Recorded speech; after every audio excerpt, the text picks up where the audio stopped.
Long-time loyal viewers of this amazing channel might remember back in ye olden days when I used to use this remote control to make music. I don't use it much anymore, and this video is to answer why. And don't worry, new viewers, I know you're loyal too.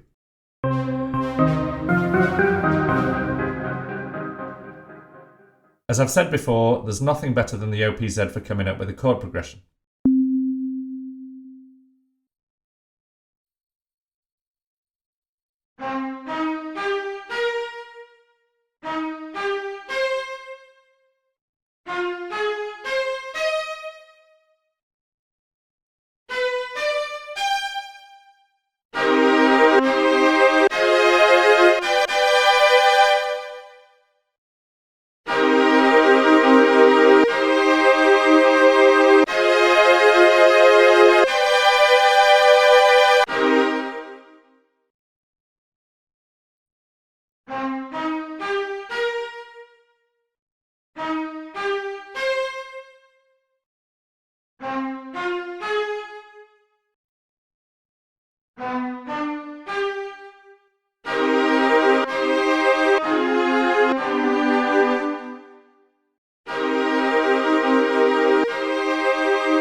Okay, there's nothing better that is pocket-sized. Or perhaps I could say that I own nothing better for coming up with chord progressions that is pocket-sized. And it is nice that it also has drum tracks. I find that there are challenges in using them well. I've got a whole video demonstrating how I used trig conditions to make an interesting 2-bar pattern without changing any of the track's pattern lengths. Needless to say, it wasn't straightforward. Setting a pattern length on a track to anything other than 1 means that sequencer steps are no longer 16th notes. Here I've set the kick track to 4 bars, and to get a ghost note means that I've shifted this trig to play very early.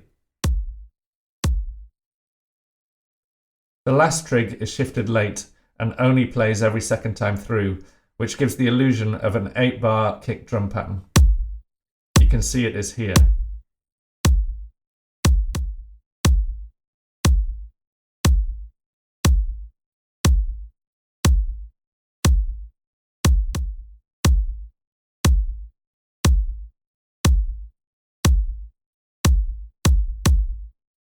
I've set the cymbal track to 2 bars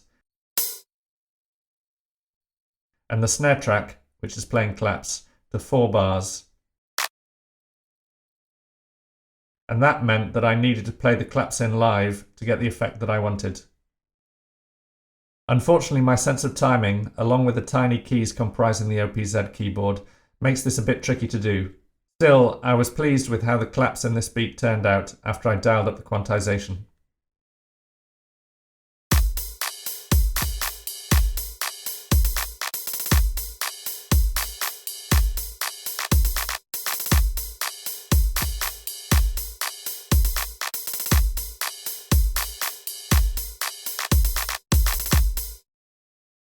These days, when I want to make a drum pattern, I start and mostly end with a digitact. The flexibility to place trigs anywhere we want on the grid is delightful.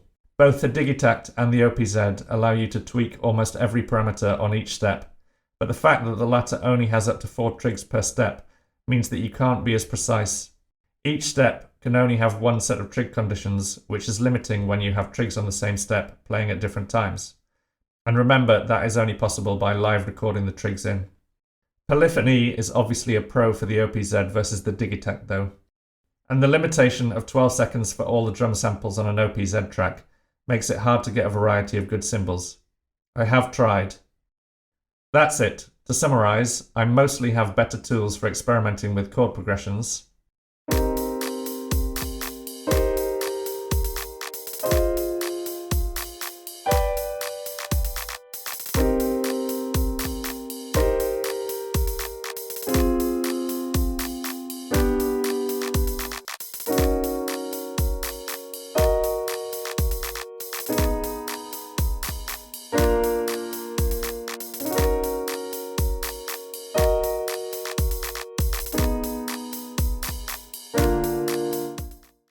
and I find it challenging to make an interesting and varied drum pattern due to a combination of the difficulty of playing into the sequencer live with the OPZ keyboard and the sequencer 16-step and 4 trig per step limitations. The Digitact is far more flexible and fun for making any type of drum pattern.